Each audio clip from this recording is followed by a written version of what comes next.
ಈಗ bike taxi ಬಗ್ಗೆ ಏನು ವಾದಗಳು ನಡೀತೈತಿ, ಎಲ್ಲಿಗೆ ಬಂತು ಅಂತಾರೆ? ಈಗ ನಿನ್ನೆ 13ನೇ ತಾರೀಕು, ಇದೇ 6ನೇ ತಿಂಗಳು 13ನೇ ತಾರೀಕಲ್ಲಿ ನೋಡಿ ನಿನ್ನೆ ಹೈಕೋರ್ಟಿಂದ ಆದೇಶ ಕೊಟ್ಟಿದ್ದಾರೆ. ಈಗ ಸೋಮವಾರದಿಂದ ಅಂದರೆ 16ನೇ ತಾರೀಕಿಂದ ಯಾವುದೇ ಕಾರಣಕ್ಕೂ ಯಾವುದೇ ರೀತಿಯ ಆ್ಯಪ್ ಸಂಸ್ಥೆಗಳು ಬೈಕ್ ಟ್ಯಾಕ್ಸಿಗಳನ್ನ ನಡೆಸೋ ಆಗಿಲ್ಲ, ಸಂಪೂರ್ಣವಾಗಿ ಸ್ಥಗಿತಗೊಳಿಸಬೇಕು ಅನ್ನೋ ರೀತಿಯಲ್ಲಿ ಹೈಕೋರ್ಟು ಆದೇಶನ ಕೊಟ್ಟಿದೆ. ಅದನ್ನ ಈ ಆ್ಯಪ್ ಸಂಸ್ಥೆಗಳು ಪರಿಪಾಲನೆ ಮಾಡ್ತಾವ ಅಥವಾ ಹೈಕೋರ್ಟಿನ ಆದೇಶನ ಧಿಕ್ಕರಿಸಿ ಈ ಸಂಸ್ಥೆಗಳು ಮತ್ತೆ ಅವ್ರ ಸೇವೆನ ನಡೆಸ್ತಾವ ಅನ್ನೋದನ್ನ ನಾವು ಕೂಡ ನಿರೀಕ್ಷೆಯಿಂದ ಎದುರು ನೋಡ್ತಾ ಇದೀವಿ. ಹಂಗಾಗಿ ಹೈಕೋರ್ಟ್ ತೀರ್ಪಿಗೆ ತಲೆ ಬಾಗ್ಲೇಬೇಕು. ಕಾದ್ ನೋಡೋಣ, ಸೋಮವಾರದಲ್ಲಿ ಏನಾದ್ರೂ ಇವರು ಆದೇಶನ ಪರಿಪಾಲನೆ ಮಾಡದೇ ಇರ್ತಾರ ಅಥವಾ RTO ಅಧಿಕಾರಿಗಳು ಅವ್ರ ಪರಿಪಾಲನೆ ಮಾಡದೆ ಹೋದ್ರೆ ಅವ್ರ ಮೇಲೆ ಏನಾದ್ರೂ ಆಕ್ಷನ್ಸ್ ತಗೊಳ್ತಾರ ಅಥವಾ ಈ ಬೈಕ್ ಟ್ಯಾಕ್ಸಿಗಳನ್ನ ಆಪ್ ಮುಖಾಂತರ ಏನ್ ಸೇವೆ ಕೊಡ್ತಾ ಇದಾರೆ RTO ಅಧಿಕಾರಿಗಳು ಆ ಬೈಕ್ ಟ್ಯಾಕ್ಸಿಗಳನ್ನ ಹಿಡಿದು ಸೀಸ್ ಮಾಡುವಂತ ಕೆಲಸ ಮಾಡ್ತಾರ. ಇದೆಲ್ಲವೂ ಕೂಡ ನಾವು ಸೋಮವಾರ ಮಂಗಳವಾರದ ಮೇಲೆ ನೋಡುವಂತ ಒಂದು ಹಂತದಲ್ಲಿ ನಾವೆಲ್ಲ ಇದೀವಿ. ಹಂಗಾಗಿ ಹೈಕೋರ್ಟ್ ಆದೇಶದ ನಾವೆಲ್ಲರೂ ಕೂಡ ಒಪ್ತೀವಿ. ಯಾಕೆಂದ್ರೆ ನಿಮ್ಗೆಲ್ಲ ಚೆನ್ನಾಗಿ ಗೊತ್ತಿದೆ, ಈ ಬೈಕ್ ಅನ್ನೋದನ್ನ ಟ್ಯಾಕ್ಸಿ ಅನ್ನೋ ರೀತಿಯಲ್ಲಿ ಪರಿವರ್ತನೆ ಮಾಡಿಕೊಂಡು ಬೈಕ್ ಟ್ಯಾಕ್ಸಿ ಅನ್ನೋ ಒಂದು ಹೆಸರನ್ನ ನಾಮಕರಣ ಮಾಡಿ ಪರ್ಮಿಟೇ ಇಲ್ಲ, ಕಾಂಟ್ರಾಕ್ಟ್ ಕ್ಯಾರೇಜ್ ಪರ್ಮಿಟ್ಗಳೇ ಇಲ್ಲದೆ ಇರುವಂತ ರೀತಿಯ ಒಂದು ವ್ಯವಸ್ಥೆನ ಸೃಷ್ಟಿ ಏನ್ ಮಾಡಿದ್ರು ಆ್ಯಪ್ ಸಂಸ್ಥೆಗಳು, ಇದು ಇಲ್ಲಿಗಲ್. ಯಾಕೆಂದ್ರೆ ಪರ್ಮಿಟ್ ಇಲ್ಲ ಅಂತ ಹೆಂಗೆ ಪ್ಯಾಸೆಂಜರ್ ಸೇವೆ ಕೊಡೋದಕ್ಕೂ ಖಂಡಿತ ಸಾಧ್ಯ ಇಲ್ಲ. ಹಂಗಾಗಿ ಈ ಕಡೆ ಒಂದು ಪ್ಯಾಸೆಂಜರ್ಗಳು ಅಂದ್ರೆ ಪ್ರಯಾಣಿಕರುಗಳ ಜೀವನದ ಮೇಲೂ ಕೂಡ ಇವ್ರು ಆಟಾಡ್ತಾ ಇದ್ರು. ಮತ್ತೆ ಈ ಆ್ಯಪ್ ಸಂಸ್ಥೆಗಳಲ್ಲಿ ವಿಧಿ ಇಲ್ಲದೆ ಅವ್ರ ಹತ್ರ ಏನು ಇವರ ಬಡವರ ಅಸಹಾಯಕತೆನ ಅವ್ರು ಬಂಡವಾಳ ಮಾಡ್ಕೊಂಡಿದ್ರು, ಇವ್ರಿಗೂ ಗತಿ ಇಲ್ಲ, ವಿಧಿ ಇಲ್ಲದೆ ಆ್ಯಪ್ ಸಂಸ್ಥೆಗಳಲ್ಲಿ ಅವ್ರು ಹೇಳಿದ್ದೆ ಕರೆಕ್ಟ್ ಏನೋ, ಆ್ಯಪ್ ಸಂಸ್ಥೆ ಅವ್ರು ಹೇಳ್ತಿರೋದೇ ಕರೆಕ್ಟ್ ಏನೋ ಅನ್ನೋ ರೀತಿಯಲ್ಲಿ, ಯಾಕಂದ್ರೆ ಇವ್ರು ದುಡ್ಡು ಅನುಕೂಲ ಆಗ್ತಿತ್ತಲ್ಲ, ಹಂಗಾಗಿ ವೈಟ್ ಬೋರ್ಡ್ಗಳನ್ನೆಲ್ಲ ತಗೊಂಡೋಗಿ ಪ್ರಯಾಣಿಕರು ಸೇವೆ ಕೊಡ್ತಾ ಇದ್ರು. ಆದ್ರೆ ನಾವು ಎಷ್ಟೋ ಬಾರಿ ಹೇಳ್ತಾ ಇದ್ದೇವೆ, ನೋಡಿ ಪ್ರಯಾಣಿಕರು ಸೇವೆ ಕೊಡಬೇಡಿ, ಅದರಿಂದ ಏನಾದ್ರೂ ಬಿದ್ದು ಪ್ರಾಣ ಕಳ್ಕೊಂಡ್ರೆ ಅವ್ರಿಗೆ ನಿಮ್ಮ ವೆಹಿಕಲ್ ಇನ್ಶೂರೆನ್ಸ್ ಕ್ಲೈಮ್ ಆಗೋದಿಲ್ಲ. ಯಾಕೆಂದ್ರೆ ವೈಟ್ ಬೋರ್ಡ್ ಅನ್ನೋದು ನಿಮ್ ಸ್ವಂತ ಬಳಕೆಗೆ ಬಳಸುವಂತದ್ದು, ಅದು ನಿಮ್ ಸ್ವಂತ ಬಳಕೆಗೆ ಬಳಸಬೇಕು. ನೀವು ಹಂಗು ನಾವು ಬೈಕಲ್ಲೇ ಹಣ ಸಂಪಾದನೆ ಮಾಡ್ಬೇಕು, ನಮಗೆ ಆಟೋ ತಗೊಳೋದಕ್ಕೆ ದುಡ್ಡಿಲ್ಲ, ಕ್ಯಾಬ್ ತಗೊಳೋದಕ್ಕೆ ದುಡ್ಡಿಲ್ಲ, ಟ್ರಾನ್ಸ್ಪೋರ್ಟ್ ಲೈನ್ ಬರೋದಕ್ಕೆ ಆಗ್ತಾ ಇಲ್ಲ, ನಾವು ಬೈಕಲ್ಲೇ ನಾವು ದುಡಿಬೇಕು ಅನ್ನೋ ತರ ಮನಸ್ಥಿತಿ ಇತ್ತು ಅಂದ್ರೆ ಮಾಡಿ. ಕೊರಿಯರ್ ಸೇವೆ ಇದೆ, ಫುಡ್ ಡೆಲಿವರಿಗಳಿದಾವೆ, ಮೆಡಿಸಿನ್ ಡೆಲಿವರಿಗಳಿದಾವೆ, ಈ ರೀತಿ ಮಾಡಿ. ನಾವೇನ್ ಬೇಡ ಅಂತ ಹೇಳ್ತಿಲ್ಲ.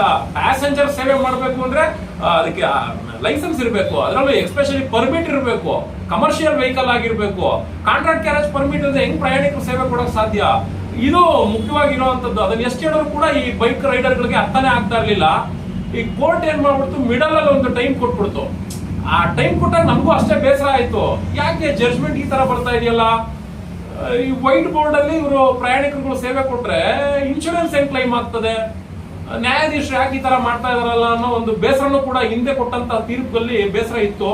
ಆದ್ರೆ ಈಗ ನಿನ್ನೆ ಕೊಟ್ರಲ್ಲ 13ನೇ ತಾರೀಕಲ್ಲಿ ಸಂಪೂರ್ಣವಾಗಿ ಸ್ಥಗಿತಗೊಳ್ಬೇಕು 16ನೇ ತಾರೀಕಿಂದ ಅಂತೇಳಿ, ನೋಡೋಣ ಹೈಕೋರ್ಟ್ ಆದೇಶನು ಗಾಳಿ ಕೂರ್ತಾರೆ ಏನೋ ಅಂತ ಕಾದು ನೋಡ್ಬೇಕಾಗ್ತದೆ.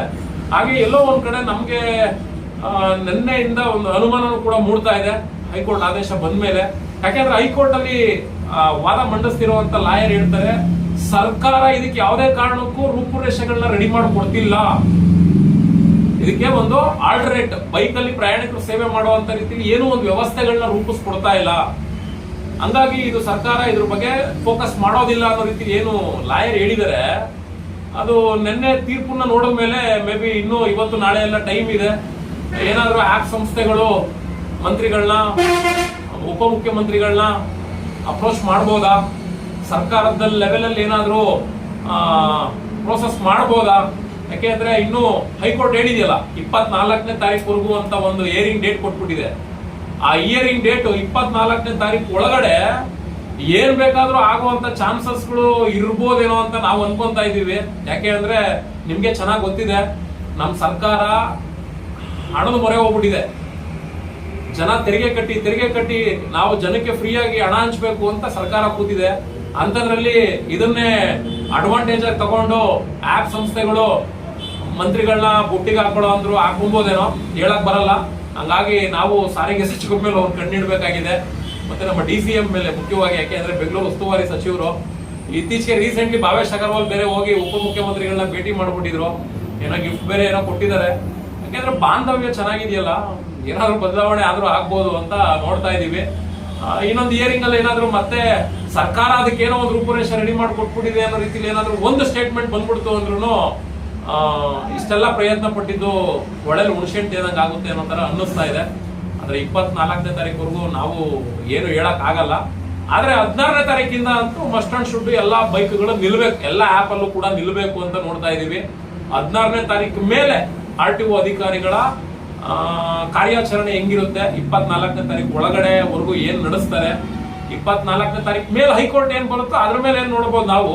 ಆದ್ರೆ ಅದ್ರ ಒಳಗಡೆ ಏನೆಲ್ಲ ಆಕ್ಟಿವಿಟೀಸ್ ಗಳು ನಡೀತದೆ, ಅಧಿಕಾರಿಗಳು ಏನು ಮಾಡದೆ ಕೈ ಚಲ್ ಕೂತ್ಕೊಂತಾರ, ಅಥವಾ ಅಧಿಕಾರಿಗಳು ಕೂಡ ಈ ಆಪ್ ಸಂಸ್ಥೆಗಳಿಗೆ ಅಡಿಟ್ ಅಂದ್ರೆ ಮಾರೋಗಿದಾರ, ಅಥವಾ ಏನಾದ್ರೂ ಮಂತ್ರಿಗಳು ಬೇರೆ ಬೇರೆ ಮಂತ್ರಿಗಳು ಇದಾರೆ. ನನಗೆ ಗೊತ್ತಿದೆ ಕೆಲವೊಂದು ಆಪ್ ಸಂಸ್ಥೆಗಳಿಗೆ ಕೆಲವೊಂದು ಮಂತ್ರಿಗಳ ಹಸ್ತಕ್ಷೇಪ ತುಂಬಾ ಚೆನ್ನಾಗಿದೆ. ಅವ್ರುಗಳು ಏನಾದ್ರು ಅಧಿಕಾರಿಗಳನ್ನ ಅವನ್ನೆಲ್ಲ ಟಚ್ ಮಾಡಕ್ ಹೋಗ್ಬೇಡಿ, ನಾವುಗಳು ಅದ್ರಲ್ಲಿ ಶೇರ್ ಹಾಕಿದೀವಿ, ನೀವುಗಳು ಕೂಡ ಏನಾದ್ರು ಹಾಕಿರ್ಬೋದಲ್ರಯ್ಯ, ಎಲ್ಲ ಮುಟ್ಬೇಡ್ರಯ್ಯ ಅಂತ ಏನಾದ್ರು ಹೇಳ್ಬೋದೇನೋ ಅಂತ ಕೂಡ ಎಲ್ಲಾ ತರ ನಾನಾ ತರ ಆಲೋಚನೆಗಳಲ್ಲಿ ನಾವು ಇದೀವಿ. ಯಾಕೆಂದ್ರೆ ನಡೀತಾರ ವಿದ್ಯಮಾನ ಅದೇನೆ. ಹಂಗಾಗಿ ಹೈಕೋರ್ಟ್ ಆದೇಶನ ನಾವು ಒಪ್ತಾ ಇದೀವಿ, ನೋಡೋಣ, ಪ್ರಯತ್ನ ಪಡೋಣ. ಅಂದ್ರೆ ಇವಾಗ ಅಕಸ್ಮಾತ್ ಏನೋ ಸೋಮವಾರದಿಂದ ಓಡಿಸಿದ್ರೆ ಏನಾಗ್ಬೋದು ಅಂತ ಅಲ್ಲ, ಹಿಂದೆನೂ ಕೂಡ ಈ ರ್ಯಾಪಿಡೋ ಬರೋದಕ್ಕಿಂತ ಹಿಂದೆ ಈಗ ಏನ್ 4 ವರ್ಷ ಈ ಬೈಕ್ ಟ್ಯಾಕ್ಸಿ ವಿಚಾರದಲ್ಲಿ ಕೋರ್ಟ್ ಅಲ್ಲಿ ಕೇಸ್ ನಡೀತಾ ಇತ್ತು, ಅದಕ್ಕಿಂತ ಹಿಂದೆನೂ ಓಲಾ ಊಬರ್ ಅಲ್ಲಿ ಬೈಕ್ ಟ್ಯಾಕ್ಸಿಗಳು ರನ್ ಆಗ್ತಾ ಇದ್ರು. ಅವಾಗ್ಲೂ ಅಷ್ಟೇ ವೈಟ್ ಬೋರ್ಡ್ ಅಲ್ಲೇ ರನ್ ಮಾಡ್ತಾ ಇದ್ದಿದ್ದು.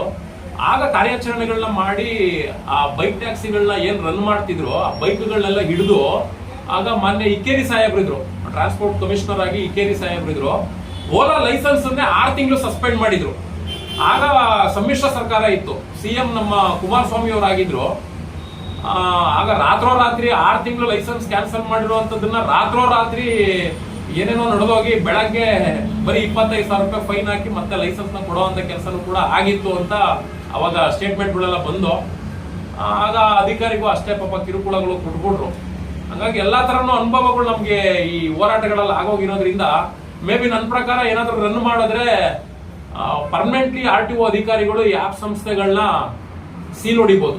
ಸರ್ಕಾರದ ಸೀಲ್ಗಳನ್ನ ಅವರ ಕಚೇರಿಗಳು ಹೊಡೆದು ಸೈಬರ್ ಮುಖಾಂತರ ಆ ಸರ್ವರ್ಗಳು ರನ್ನೇ ಆಗದೆ ಇರುವಂತ ರೀತಿಯಲ್ಲಿ ಏನಾದ್ರು ಆಪ್ಗಳನ್ನ ನಿಷ್ಕ್ರಿಯಗೊಳಿಸುವಂತ ಕೆಲಸ ಮಾಡಿದ್ರು ಮಾಡ್ಬೋದು ಅಂತ ನಾನು ಅನ್ಕೊಂಡಿದ್ದೀನಿ. ಅಂತ ಗಂಡದೆ ಅಧಿಕಾರಿಗಳು ಯಾರು ಇಲ್ಲ ನಮ್ಮ ಕರ್ನಾಟಕದಲ್ಲಿ. ನೋಡ್ಬೇಕು, ಇಕ್ಕೇರಿ ಸಾಹೇಬ್ರ ತರ ಗಂಡದೆ ಅಧಿಕಾರಿಗಳು ಇದ್ರೆ ಏನಾದ್ರು ಮಾಡ್ಬೋದು. ಈಗಿರೋ ಆಯುಕ್ತರು ಆತರ ಮಾಡ್ತಾರೋ ಏನೋ ಅದು ನಮಗೂ ಗೊತ್ತಿಲ್ಲ. ಒಂದು ವೇಳೆ ರೈಡರ್ಸ್ಗಳೆಲ್ಲರೂ ಮಂಡೆಯಿಂದ ಏನಾದ್ರು ಬೈಕ್ ಟ್ಯಾಕ್ಸಿ ಮಾಡಿದ್ರೆ ನಿಮ್ಮ ಸಂಘಟನೆಗಳಿಂದ ಇಲ್ಲ ಆಟೋ ಸಂಘಟನೆಗಳಿಂದ ಏನೋ ಅಡ್ಡೆ ಹಾಕ್ಬಿಟ್ಟು ಏನಾದ್ರು RTO ಅಧಿಕಾರಿಗಳಿಗೆ ಒಪ್ಪಿಸುವಂತ ಕೆಲಸ ನೀವು ಮಾಡ್ತೀರಾ? ಸರ್, ನಮ್ಗೆ ಸರ್ಕಾರದಿಂದ ಸಂಬಳ ಕೊಡ್ತಿದ್ರೆ ಸರ್ಕಾರಕ್ಕೆ ಅಂದ್ರೆ ಸಂಘಟನೆಗೆ ಇಲ್ಲ ನಮ್ಗೆ ಇಲ್ಲ ಸರ್ಕಾರದಿಂದ ಏನಾದ್ರು ಅನುದಾನಗಳು ಸಂಘಟನೆ ಕೊಡ್ತಿದ್ರೆ ನಾವು ಕೆಲಸ ಕಾರ್ಯ ಎಲ್ಲ ಬಿಟ್ಟು ನಿಂತ್ಕೊಳ್ಬಹುದು, ಇಲ್ಲ ಅಂತ ಹೇಳಲ್ಲ. ಸರ್ಕಾರ ನಮ್ಗೇನು ದುಡ್ಡುಗಾಸ್ ಕೊಡಲ್ಲ. ಈಗ ನಾವು ಆ ತರ ಎಲ್ಲ ಹಿಡಿದು ಅವ್ರನ್ನ ತಗೊಂಡೋಗಿ RTOದಲ್ಲಿ ಒಪ್ಸಿದ್ರು ನಿಮ್ಗೆ ಚೆನ್ನಾಗಿ ಗೊತ್ತಿದೆ, ಒಳ್ಳೇದ್ ಮಾಡೋರ್ ಹೋದವ್ರಿಗೇನೆ ಕೇಸ್ ಹಾಕೋದು. ಹಂಗೆ ನಾವು ಈ ರೀತಿಲೆಲ್ಲ ಕಾರ್ಯಾಚರಣೆಗಳು ಮಾಡಿ ಅಂತ ಹೇಳಿ ಅವ್ರು ಸಪೋರ್ಟ್ ಮಾಡಕ್ ಹೋದ್ರೆ ನಮ್ಮ ಮೇಲೆ ಕೇಸ್ ಹಾಕರು ಆಗ್ಬೋದು. ಆದ್ರೂ ಒಂದು ಆಟ ಆಡೇ ಬಿಡ್ತೀವಿ ಸರ್, ನೋಡೇ ಬಿಡೋಣ ಅದೇನಾಗ್ತದೋ ಆಗ್ಲಿ, ನೋಡೋಣ. ನಮ್ಮ ಸಂಘಟನೆ ನೋಡೋಣ. 16ನೇ ತಾರೀಕು ಮೇಲೆ ರನ್ ಮಾಡಿದ್ರೆ ನಮ್ಮ ಸದಸ್ಯರುಗಳ ಹತ್ರನೂ ಎಲ್ಲ ಮಾತಾಡ್ತೀವಿ. ಅವ್ರಾದ್ರೂ ರನ್ ಮಾಡ್ತಾರೆ ಅಂದ್ರೆ ಎಲ್ಲೆಲ್ಲ RTO ಕಚೇರಿಗಳಿದಾವೆ ಬ್ಯಾಚ್ ಮಾಡ್ಕೊಂತೀವಿ. ನಾವೇ ಆಪ್ಗಳಲ್ಲಿ ಬುಕ್ ಮಾಡಿ ಕರ್ಸ್ಕೊಂಡು RTO ಕಚೇರಿಗಳಿಗೆ ಹಾಕ್ಸೋಣ ಅನ್ನೋ ಒಂದು ಮೈಂಡಲ್ಲೂ ಕೂಡ ನಾವು ಇದೀವಿ. ಫಸ್ಟ್ ಅಧಿಕಾರಿಗಳು ಮಾಡ್ಲಿ, ಸಂಬಳ ತಗೊಂತಾರೆ, ಅವ್ರು ಮಾಡ್ಲಿ. ಅವ್ರು ಏನೂ ಮಾಡಕ್ ಆಗ್ಲಿಲ್ಲ ಅಂದ್ರೆ ಆಮೇಲೆ ಪ್ರಶ್ನೆ ಮಾಡಿ ಕೇಳ್ತೀವಿ, ಇನ್ನು ರನ್ ಆಗ್ತಿದೆಯಲ್ರಿ, ಹೈಕೋರ್ಟ್ ಆದೇಶ ಕೊಟ್ಟರು, ಯಾಕೆ ನೀವೇನು ಕಾರ್ಯಾಚರಣೆ ಮಾಡಲ್ವಾ ಅಂತ.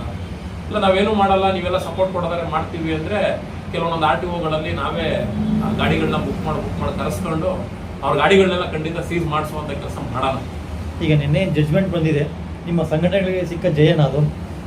ಸರ್, ಇದು ಸಂಘಟನೆ ಅನ್ನೋದಕ್ಕಿಂತ ಪ್ರತಿಯೊಬ್ಬ ಆಟೋ ಚಾಲಕನ ಶ್ರಮ ಇದ್ರಲ್ಲಿದೆ.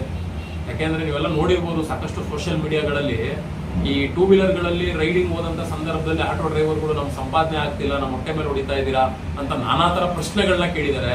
ಮತ್ತೆ ನಾನಾ ತರ ವಿಧವಾದ ರೀತಿಯಲ್ಲಿ ಹೋರಾಟಗಳನ್ನೇ ಮಾಡ್ಕೊಂಡ್ ಬಂದ್ಬಿಟ್ಟಿದ್ದಾರೆ. ಮತ್ತೆ ಕೆಲವರೆಲ್ಲ ರಸ್ತೆಗಳಲ್ಲಿ ಕೆಲವೊಂದು ಇನ್ಸಿಡೆಂಟ್ಗಳಲ್ಲಾಗಿ ಕೇಸಸ್ಗಳೆಲ್ಲ ಆಗಿದ್ದಾವೆ. ಇಲ್ಲಿ ಸಂಘಟನೆ ಹೌದು, ಪ್ರಾರಂಭದಲ್ಲಿ ಬೈಕ್ ಟ್ಯಾಕ್ಸಿ ಅಂತ ಹೇಳಿ ಇವಾಗಲ್ಲ, ಓಲಾ ಊಬರ್ ಬಂದಾಗ್ಲೇ ನಾವು ಧ್ವನಿ ಎತ್ತಿ ಅಡಗಿಸಿದ್ದು. ಆದ್ರೆ ರ್ಯಾಪಿಡೋ ಅಂತ ಮತ್ತೆ ಬಂದಾಗ ಅವಾಗ್ಲೂ ಕೂಡ ಧ್ವನಿ ಎತ್ತಿ ಸಾಕಷ್ಟು ಪ್ರಯತ್ನ ಪಟ್ಟು. ಆದ್ರೆ ನಮ್ಮೆಲ್ಲರಿಗಿಂತ ಸಂಘಟನೆಗಳಿಗಿಂತ ಅತಿ ಹೆಚ್ಚಾಗಿ ಕೆಲಸ ಮಾಡಿದವರು ಚಾಲಕರುಗಳೇ. ಹಂಗಾಗಿ ಇದ್ರಲ್ಲಿ ಏನಾದ್ರೂ ಗೆಲುವು ಬಂತು ಅಂದ್ರೆ ಖಂಡಿತ ಇದು ಆಟೋ ಚಾಲಕರುಗಳ ಗೆಲುವು ಅನ್ನೋದ್ರಲ್ಲಿ 2 ಮಾತಿಲ್ಲ ಸರ್. ಫೈನಲ್ ಏನ್ ಹೇಳ್ತೀರಿ ಸರ್? ಸೊ ಫೈನಲಿ ನಾನು ಹೇಳೋದಿಷ್ಟೇ, ನೋಡಿ ಸರ್ಕಾರ ಇದಕ್ಕೆ ನಿಯಮಾವಳಿಗಳನ್ನ ರೂಪಿಸ್ತು ಅಂದ್ರೆ ನಾವು ಹೆಲ್ಪ್ಲೆಸ್ ಆಗ್ತೀವಿ. ಆದ್ರೆ ನಿಯಮಾವಳಿ ಸರ್ಕಾರ ರೂಪಿಸಿಲ್ಲ ಅಂದ್ರೆ ನಾವು ಖಂಡಿತ ಸರ್ಕಾರಕ್ಕೆ ಅಪ್ರಿಶಿಯೇಟ್ ಮಾಡ್ತೀವಿ, ಇದು ಪ್ರಾಮಾಣಿಕ ಸರ್ಕಾರ, ನಿಷ್ಠಾವಂತೆಯ ಸರ್ಕಾರ ಅಂತ ಹೇಳಿ. ಎಲ್ಲ ಒಂದ್ ಕಡೆ ಅದಕ್ಕೆ ರೂಪುರೇಷೆಗಳನ್ನ ರೆಡಿ ಮಾಡಿ ಅದಕ್ಕೆ ಏನಾದ್ರು ಅನುಕೂಲ ಮಾಡ್ಕೊಟ್ಬಿಡ್ತು ಅಂದ್ರೆ ನನ್ನ ಪ್ರಕಾರ ನಾವು ಅನ್ಕೊಂತೀವಿ ಇದರಲ್ಲಿ ಮಂತ್ರಿಗಳೆಲ್ಲ ಮಾರಾಟ ಆಗಿದ್ದಾರೆ ಅಂತ. ಹಂಗಾಗಿ ಸರ್ಕಾರದ ಕಡೆಯಿಂದ ಆಯ್ತು ಅಂದ್ರೆ ನಾವು ಏನು ಮಾಡಕ್ ಬರಲ್ಲ. ಒಂದ್ ವೇಳೆ ಸರ್ಕಾರ ಇವಾಗ ಏನ್ ನಿಲುವಲ್ಲಿದೆ ಅದೇ ನಿಲುವಲ್ಲೇ ಇದ್ಬಿಡ್ತು, ಹೈಕೋರ್ಟ್ ಇಂದ 24ನೇ ತಾರೀಕು ಬರುವಂತ ತೀರ್ಮಾನದಲ್ಲಿ ಸಂಪೂರ್ಣ ರದ್ದು ಅನ್ನೋ ರೀತಿಯಲ್ಲಿ ಏನಾದ್ರು ಹೇಳ್ತು ಅಂದ್ರೆ ಇದ್ರಲ್ಲಿ ಖಂಡಿತ ಖುಷಿ ಪಡ್ಬೇಕು, ಅಪ್ರಿಶಿಯೇಟ್ ಪಡ್ಬೇಕು. ಮತ್ತೆ ನಾವೆಲ್ಲ ಆಟೋ ಚಾಲಕರು ವಿನಂತಿ ಮಾಡಿ ಕೇಳ್ಕೊಳ್ಳೋದು ಇಷ್ಟೇ, ಈ ಆಪ್ ಸಂಸ್ಥೆಗಳು ಯಾಕೆ ಈ ಬೈಕ್ ಟ್ಯಾಕ್ಸಿ ತಂದು ಆಟೋದವರು ಕರೆದ ಕಡೆ ಬರಲ್ಲ, ಆಟೋದವರು ಮೀಟರ್ ಹಾಕಲ್ಲ, ಈ ಎರಡು ಸಬ್ಜೆಕ್ಟ್ ಅನ್ನ ಆಧರಿಸಿ ಈ ಆಪ್ ಸಂಸ್ಥೆಗಳು ಈ ಬೈಕ್ ಟ್ಯಾಕ್ಸಿಗಳನ್ನ ಈ ಮಟ್ಟಕ್ಕೆ ತಂದು ನಿಲ್ಲಿಸಿದ್ರು. ಆದ್ರೆ ಆಟೋಗಳು ಮೀಟರ್ ಆಗದೆ ಇರುವಂತ ರೀತಿಯಲ್ಲಿ ಮಾಡಿರೋದೇ ಈ ಆಪ್ ಸಂಸ್ಥೆಗಳು. ಯಾಕೆಂದ್ರೆ ಆಟೋ ಚಾಲಕರುಗಳು ನೀವು ಮೀಟರ್ ಅಲ್ಲೇ ಸರ್ವಿಸ್ ಕೊಡಬೇಕು, ಜಸ್ಟ್ ಬರೀ ನೀವು ನಮ್ಮ ಆಪ್ ಅನ್ನು ಮಾತ್ರ ಬಳಸ್ಕೊಬೇಕು ಅಂತಿದ್ರೆ ಖಂಡಿತ ಆಟೋ ಚಾಲಕರೆಲ್ಲ ಮೀಟರ್ ಹಾಕಿರೋರು. ಆದ್ರೆ ಮೀಟರ್ ನ ಮೂಲೆ ಗುಂಪು ಮಾಡಿ ಈ ಆಪ್ ಸಂಸ್ಥೆಗಳು ಪಾಪ ಕಸ್ಟಮರ್ಗಳು ಬುಕ್ ಮಾಡಕ್ ಹೋದ್ರೆ ನೋಡಿ, ರೀಸೆಂಟ್ಲಿ ಪ್ರಹ್ಲಾದ್ ಜೋಶಿ ಅವರು ಊಬರ್ ಸಂಸ್ಥೆಗೆ ನೋಟಿಸ್ ಕೊಟ್ಟಿದ್ರು, ಪ್ರಯಾಣಿಕರುಗಳು ಬುಕ್ ಮಾಡುವಂತ ಸಂದರ್ಭದಲ್ಲಿ ಟಿಪ್ಸ್ ಕೊಡಬೇಕು 30 ರೂಪಾಯಿ 40 ರೂಪಾಯಿ ಅಂತ. ಇವತ್ತು ಮೀಟರ್ ರನ್ ಮಾಡುವಂತ ಪ್ರವೃತ್ತಿ ಆಪ್ ಸಂಸ್ಥೆಗಳಲ್ಲಿ ಬಂದ್ಬಿಟ್ಟಿದ್ರೆ ಇವತ್ತು ಬೈಕ್ ಟ್ಯಾಕ್ಸಿ ಬರ್ತಾನೆ ಇರಲಿಲ್ಲ. ಪ್ರತಿಯೊಬ್ಬ ಆಟೋ ಚಾಲಕನು ಕೂಡ ಮೀಟರ್ ಹಾಕೊಂಡ್ರೆ ಅರ್ನಿಂಗ್ ಮಾಡ್ತಿದ್ದ. ಆದ್ರೆ ಮೀಟರ್ಗಳನ್ನ ಮೂಲೆ ಗುಂಪು ಮಾಡ್ಬಿಟ್ಟು ಈ ಆಪ್ ಅಲ್ಲಿ ದುಡ್ಡು ಬರುವಂತ ರೀತಿಲಿ, ಆಪ್ ಅಲ್ಲಿ ಕಸ್ಟಮರ್ಗಳು ಹಣ ಕೊಡುವಂತ ರೀತಿಲಿ ಏನ್ ಮಾಡಿದ್ರಲ್ಲ, ಈ ಒಂದು ಬೆಳವಣಿಗೆನ ಅಡಿಟ್ ಮಾಡಿಸ್ಬಿಟ್ಟಿದ್ದಾರೆ. ಕಸ್ಟಮರ್ ಅಲ್ಲೂ ಅಡಿಟ್ ಮಾಡಿಸಿದ್ದಾರೆ, ಡ್ರೈವರ್ಸ್ ಗಳಲ್ಲೂ ಅಡಿಟ್ ಮಾಡಿಸ್ಬಿಟ್ಟಿದ್ದಾರೆ. ಈ ಎರಡೂ ಕಡೆ ಅಡಿಟ್ ಆಗಿರೋದ್ರಿಂದ ಪ್ರಯಾಣಿಕರುಗಳು ಕೂಡ ಅಷ್ಟೇನೆ, ಅವನು 50 ರೂಪಾಯಿ ಎಕ್ಸ್ಟ್ರಾ ಟಿಪ್ಸ್ ಕೇಳಿದ್ರು ಕೂಡ ರೆಡಿ ಇದ್ದಾರೆ.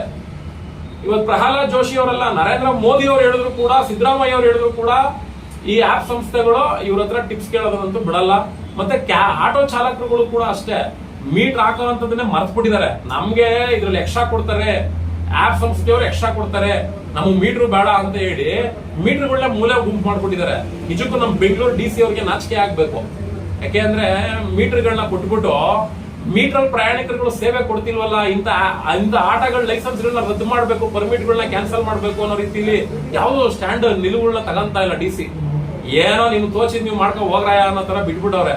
ಹಂಗಾಗಿ ಆಟೋ ಚಾಲಕರುಗಳು ಈ ಪ್ರಯಾಣಿಕರುಗಳು ಆಪ್ ಸಂಸ್ಥೆಗಳಲ್ಲಿ ಬುಕಿಂಗ್ ಮಾಡ್ತಾರಲ್ಲ, ಅದ್ರಲ್ಲಿ ಎಕ್ಸ್ಟ್ರಾ ದುಡ್ಡುಗಳು ಬಂದ್ರು ಕೂಡ ಆಟೋ ಚಾಲಕರುಗಳು ತಗೊಳ್ಳೋ ಅಂತ ರೀತಿಯಲ್ಲಿ ಆಗಿರೋದ್ರಿಂದ ಪ್ರತಿಯೊಬ್ಬ ಪ್ರಯಾಣಿಕರುಗಳು ಸುಲಿಗೆ ಮಾಡ್ತಾರೆ ಅಂತ ಹೇಳಿ ಇವತ್ತು ಆಟೋ ಚಾಲಕರುಗಳನ್ನ ಬೈಯೋ ಅಂತ ಸ್ಟೇಜ್ಗೆ ಹೋಗ್ಬಿಟ್ಟಿದೆ. ಹಂಗಾಗಿ ಇದು ಬದಲಾವಣೆ ಆಗ್ಬೇಕು ಅಂದ್ರೆ ಮೀಟರ್ ಸರ್ವಿಸ್ ಕೊಡ್ಬೇಕು, ಅದು ಕ್ಯಾಬ್ ಆದ್ರೂ ಸರಿ, ಆಟೋದಾದ್ರೂ ಸರಿ. ಆ ಪ್ರವೃತ್ತಿ ನೀವೆಲ್ಲ ಕೈ ಜೋಡಿಸಪ್ಪ ಅಂತ ಹೇಳಿ ಎಲ್ಲರಲ್ಲೂ ಕೈ ಜೋಡಿಸಿ ಮನವಿ ಮಾಡ್ಕೊಂಡ್ಬಿಡ್ತೀವಿ.